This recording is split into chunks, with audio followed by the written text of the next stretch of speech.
जयसिंह का जन्म 1094 ईस्वी के आसपास गुजरात के शक्तिशाली चालुक्य सोलंकी वंश में हुआ था। उनके पिता कर्णदेव और माता मलेहान देवी थीं। गुजरात उस समय व्यापार, संस्कृति और कला का बड़ा केंद्र था, लेकिन पड़ोसी राज्यों और आंतरिक विद्रोहों से खतरे में भी था। सिद्धराज का बचपन राजमहल की वैभवशाली दीवारों में बीता, लेकिन वे सिर्फ ऐशो आराम में नहीं पले। उन्हें युद्ध कला, कूटनीति, धर्मशास्त्र और प्रशासन की कठोर शिक्षा दी गई। कहा जाता है कि बाल्यकाल से ही उनमें एक अद्भुत संयोजन था: धार्मिक भक्ति, कठोर अनुशासन और राज्य विस्तार की महत्वाकांक्षा। उनके गुरु ने उन्हें महाभारत, अर्थशास्त्र और नीति शास्त्र का गहन अध्ययन कराया, जिससे सिद्धराज न केवल योद्धा बल्कि दूरदर्शी शासक के रूप में तैयार हुए। युवावस्था में ही उन्होंने घुड़सवारी, धनुर्विद्या और तलवारबाजी में अद्भुत निपुणता प्राप्त कर ली थी। इसी समय उन्होंने यह प्रण किया कि वे गुजरात को न केवल सुरक्षित करेंगे बल्कि इसे भारत का सबसे शक्तिशाली राज्य बनाएंगे। यह प्रण उनके पूरे जीवन का मार्गदर्शक सिद्धांत बन गया। 1110 ईस्वी के आसपास जब सिद्धराज युवा अवस्था में ही गद्दी पर बैठे तो राज्य की स्थिति नाजुक थी। सीमाओं पर मालवा, काठियावाड़ और राजस्थान के राजपूत सरदार लगातार आक्रमण कर रहे थे। समुद्री मार्गों पर समुद्री डाकुओं का खतरा बढ़ गया था, जिससे व्यापार बाधित हो रहा था। आंतरिक रूप से कुछ जागीरदार और सामंत केंद्रीय सत्ता को चुनौती दे रहे थे। सिंहासन संभालते ही सिद्धराज ने कठोर निर्णय लेने शुरू किए। उन्होंने सबसे पहले राज्य की सेना का पुनर्गठन किया, घुड़सवार दस्तों को तेज और चुस्त बनाया, पैदल सेना को नए हथियार दिए और नौसेना को सुदृढ़ किया ताकि अरब सागर में गुजरात के व्यापारिक जहाज सुरक्षित रह सकें।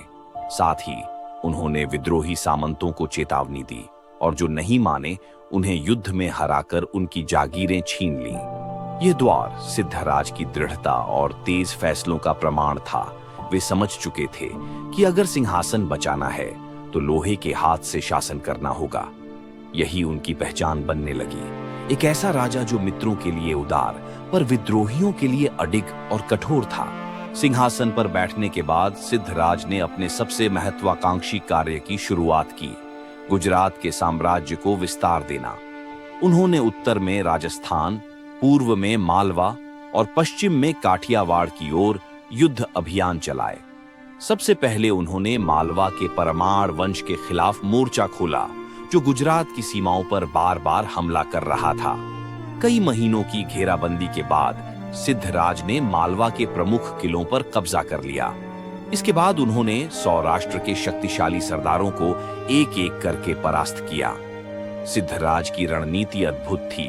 वे केवल सैन्य बल पर निर्भर नहीं रहते थे, बल्कि कूटनीति, विवाह संबंध और आर्थिक दबाव का भी इस्तेमाल करते थे।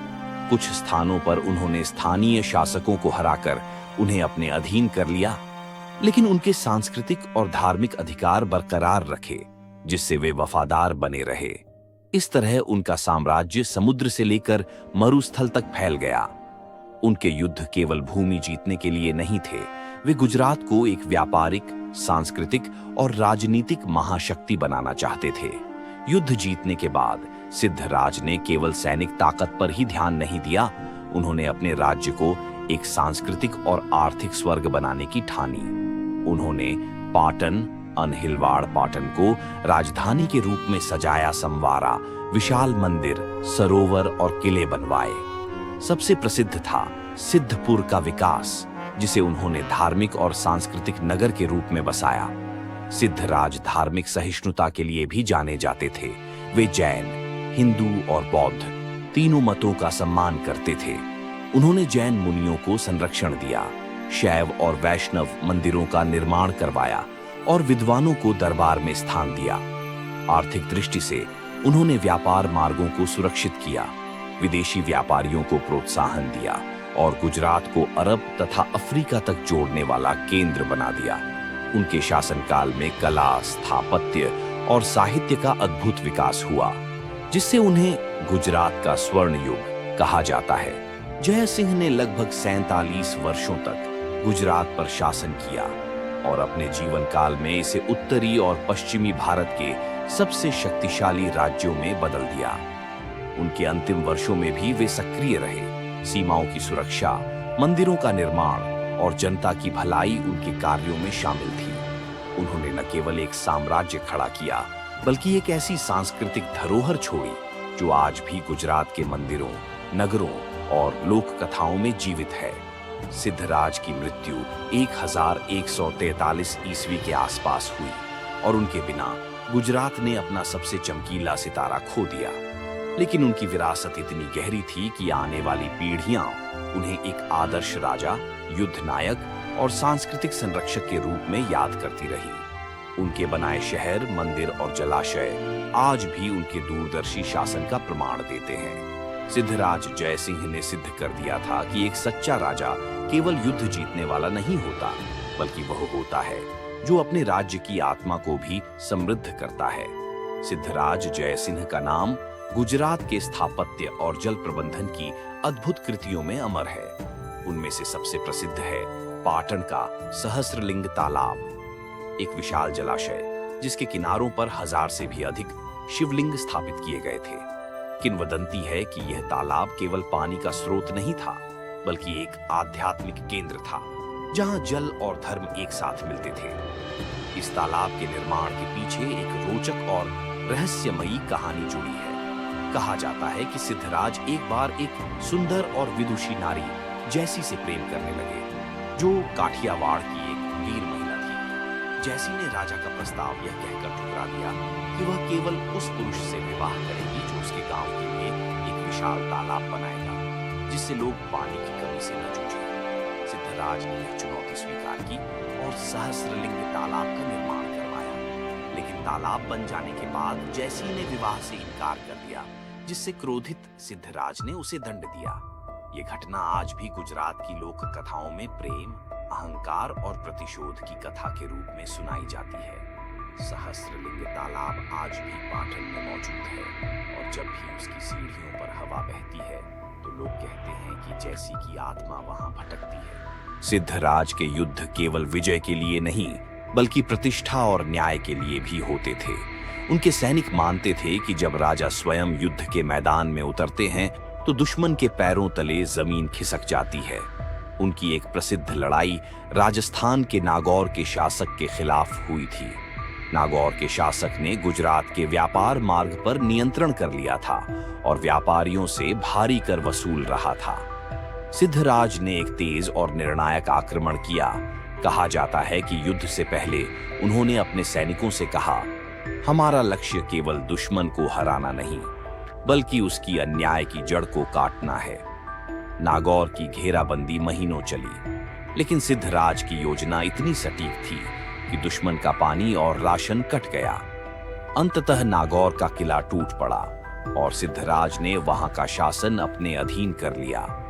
इस जीत ने न केवल राजस्थान में उनका प्रभाव बढ़ाया, बल्कि यह संदेश भी दिया कि गुजरात की सीमाओं पर अन्याय की कोई जगह नहीं है। सिद्धराज केवल तलवार के धनी नहीं थे, वे आध्यात्मिकता और धर्म में भी गहराई से जुड़े थे। वे हर बड़े युद्ध से पहले मंदिरों में जाकर आशीर्वाद लेते थे और विजयोपरांत भव्य यज्ञ करते थे। उनकी धार्मिक निष्ठा का एक अनोखा प्रसंग है। एक बार युद्ध के दौरान उन्हें पता चला कि युद्ध भूमि के पास एक साधु ध्यान में लीन है। उन्होंने तुरंत अपने सैनिकों को आदेश दिया कि युद्ध उस दिशा में न किया जाए ताकि साधु की तपस्या भंग न हो। उनके शासन में जैन धर्म को भी विशेष संरक्षण मिला। जैन आचार्यों ने उनके दरबार में कुमारपाल चरित जैसे महत्वपूर्ण ग्रंथों की रचना की। इस धार्मिक सहिष्णुता ने गुजरात को न केवल युद्ध में, बल्कि आध्यात्मिक और सांस्कृतिक दृष्टि से भी समृद्ध बना दिया। सिद्धराज की सबसे बड़ी ताकत उनकी युद्ध कला के साथ साथ कूटनीतिक क्षमता थी। वे समझते थे कि हर दुश्मन को तलवार से नहीं हराया जा सकता। कई बार उन्होंने वैवाहिक संबंध, व्यापारिक समझौते और सांस्कृतिक आदान प्रदान के जरिए विरोधियों को मित्र बना लिया। एक बार काठियावाड़ के एक शक्तिशाली शासक ने उनके खिलाफ विद्रोह कर दिया, लेकिन युद्ध करने के बजाय सिद्धराज ने उसे दरबार में बुलाया, उसकी शिकायतें सुनी और उसकी बेटी का विवाह अपने एक सेनापति से करवा दिया। इस विवाह ने न केवल विद्रोह शांत किया, बल्कि पूरे काठियावाड़ में गुजरात की पकड़ मजबूत कर दी। उनकी यह नीति सिद्ध करती है कि वे केवल एक योद्धा नहीं, बल्कि एक दूरदर्शी सम्राट थे। 1143 ईस्वी में सिद्धराज जयसिंह ने अंतिम सांस ली, लेकिन उनका नाम कभी नहीं मरा। उनकी मृत्यु के बाद भी गुजरात में उनके बनाए नगर, मंदिर, तालाब और व्यापार मार्ग जीवित रहे। लोगों ने उन्हें सिद्धराज इसलिए कहा क्योंकि वे हर कार्य में सिद्ध, पूर्ण सूर थे। लोकगीतों में उनका नाम आज भी गाया जाता है और पाटन की गलियों में बच्चे खेलते समय कहते हैं, सिद्धराज जैसे राजा फिर कभी न आए। उनकी विरासत केवल पत्थरों और किलों में नहीं, बल्कि गुजरात की आत्मा में बसी है। उन्होंने साबित किया कि एक महान राजा वह होता है जो अपने राज्य की भौगोलिक सीमाओं के साथ साथ उसके लोगों के दिल भी जीत ले। कहते हैं, सिद्धराज जयसिंह के जन्म से पहले ही राज ज्योतिषी ने एक भविष्यवाणी की थी। यह बालक न केवल गुजरात का, बल्कि पूरे पश्चिम भारत का स्वामी बनेगा, परंतु इसके जीवन में जल और स्त्री से जुड़े दो बड़े मोड़ आएंगे। एक से इसे अमर यश मिलेगा और दूसरे से गहरा आघात। पहला मोड़ था सहस्रलिंग तालाब का निर्माण, जिसने उन्हें अमर यश दिया। दूसरा मोड़ लोक कथाओं के अनुसार जैसी नाम की महिला से जुड़ा, जिसके साथ प्रेम और अहंकार का टकराव हुआ। कई बुजुर्ग कहते हैं कि यही घटना सिद्धराज के मन में एक स्थायी पछतावा छोड़ गई, जिसे वे जीवन भर भूल न सके। सिद्धराज केवल युद्ध के मैदान में ही नहीं, गुप्त राजनीति में भी माहिर थे। उन्होंने एक विशाल गुप्तचर तंत्र बनाया था, जो पड़ोसी राज्यों की गतिविधियों पर नजर रखता था। एक प्रसिद्ध प्रसंग है कि एक बार मालवा के राजा ने उनके खिलाफ गुप्त गठबंधन बनाने की कोशिश की। सिद्धराज को इसकी खबर समय रहते मिल गई और उन्होंने बिना युद्ध छेड़े मालवा के मंत्रियों को अपने पक्ष में कर लिया। परिणाम यह हुआ कि मालवा का राजा अपने ही दरबार में अलग थलग पड़ गया। इस घटना ने उनके शत्रुओं को यह सिखा दिया कि सिद्धराज से केवल तलवार नहीं, दिमाग से भी भिड़ना पड़ेगा, और यह टक्कर कई बार घातक साबित हो सकती है। उनकी सबसे प्रसिद्ध न्याय कथाओं में से एक है सुनार और गरीब महिला का मामला। एक गरीब महिला का गहना चोरी हो गया और संदेह एक सुनार पर था। सुनार ने अपना बचाव किया, लेकिन सिद्धराज ने खुद इस मामले की जांच करवाई। अंत में पता चला कि चोरी वास्तव में एक अमीर व्यापारी ने की थी, जिसने सुनार को फंसाया था। सिद्धराज ने व्यापारी को दंडित किया और सुनार की प्रतिष्ठा बहाल की। उन्होंने उस गरीब महिला को नया गहना बनवा कर दिया। इस घटना के बाद लोग कहने लगे, राजा सिद्धराज की अदालत में केवल सच की जीत होती है, चाहे दोषी कितना ही शक्तिशाली क्यों न हो। सिद्धराज का मानना था कि युद्ध जीतना ही पर्याप्त नहीं, बल्कि युद्ध के बाद शांति और विश्वास बहाल करना असली विजय है। नागौर और मालवा जैसे स्थानों को जीतने के बाद उन्होंने वहां के शासकों को अपमानित करने के बजाय सम्मान के साथ रखा, ताकि वे स्थायी मित्र बन जाएं। यही कारण था कि उनके साम्राज्य में विद्रोह अपेक्षाकृत कम हुए। लोग मानते थे कि अगर वे सिद्धराज के अधीन हैं, तो उनके धर्म, परंपरा और सम्मान को कोई खतरा नहीं। सिद्धराज की मृत्यु के बाद गुजरात में एक अजीब सी घटना की चर्चा फैल गई। कहा जाता है कि जिस दिन उनका दाह संस्कार हुआ, उसी रात पाटन के सहस्रलिंग तालाब का पानी अचानक बढ़ गया और उसके किनारे रखे कुछ शिवलिंग जलमग्न हो गए। लोगों ने इसे राजा की आत्मा का संकेत माना, जैसे वे अपने निर्माण के साथ एक हो गए हों। आज भी कुछ ग्रामीण मानते हैं कि सहस्रलिंग तालाब के पास कभी-कभी घोड़े की टापों की आवाज सुनाई देती है, और वह सिद्धराज का आत्मिक घोड़ा है जो अपने राजा के साथ घूमता है। एक ऐसा राजा जिसने तलवार से दुश्मनों को हराया, दिमाग से राजनीति जीती और दिल से अपनी प्रजा का प्यार पाया।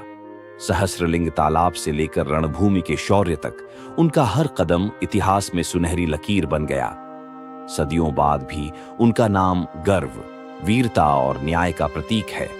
अगर आपको सिद्धराज जयसिंह की ये शौर्य गाथा पसंद आई, तो इसे लाइक कीजिए, अपने दोस्तों तक शेयर कीजिए, और ऐसी ही प्रेरणादायक ऐतिहासिक कहानियां सुनने के लिए द रीगल पास्ट को सब्सक्राइब करना बिल्कुल मत भूलिए, क्योंकि इतिहास सिर्फ पढ़ने के लिए नहीं होता, इसे जानने और आगे पहुंचाने के लिए होता है।